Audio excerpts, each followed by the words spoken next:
Hello everyone and welcome back. I'm Rae. So coming out of Burundi, the Burundi government has told the UN Secretary General that they want their office of special envoy to close in Burundi. They no longer want it there by the end of this year, that is on 31st December. So when the UN Secretary General had this, they tried to say, okay, I'll let it stay for one more year, as the situation stabilizes. But Burundi seems to just want UN, this particular office, out of their country. It was established in 2016 when Burundi had a bit of a political crisis. At the time, their former president, rest in peace, Pierre Nkurunziza, had run for a third term. So in a notice confirmed by a senior Burundian diplomat, the Foreign Affairs Ministry of Burundi notified the UN Secretary General that they want the formal closure and liquidation of this office by 31st of December this year. Come 2021, it shouldn't be operating in their country. However, the UN seeks to extend this office by 1 year at least, despite a positive change and stability on part of the new president of Burundi, Evariste and Ndayishimiye. He took over office after the death of Pierre Nkurunziza in June this year.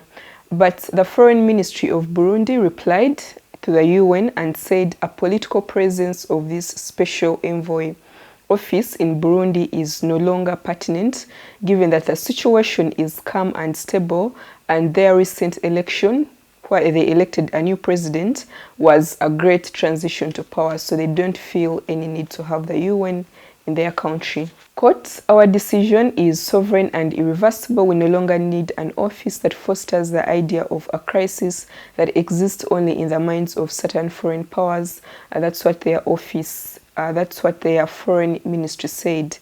They also added, quote, socio-economic development is the only domain that requires assistance from the UN.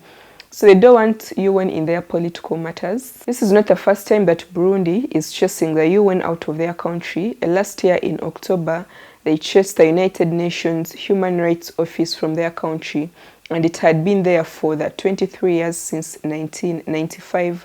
So they had earlier suspended its cooperation with that office in 2016 of October, and a report had been released accusing this particular office of human rights violations.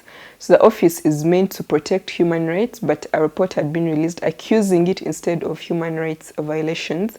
But they had also accused it of complying with Burundi's enemies. So they said, you know what, get out of our country, we don't need you anymore. Burundi seems to understand the loopholes of the UN very well. I believe that's because they probably do more harm than the good.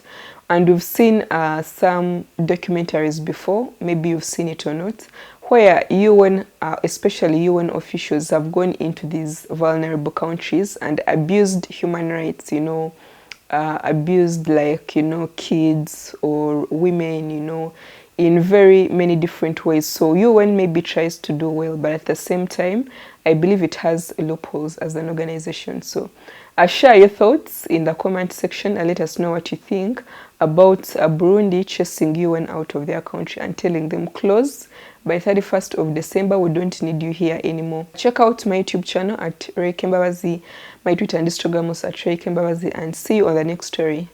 Bye.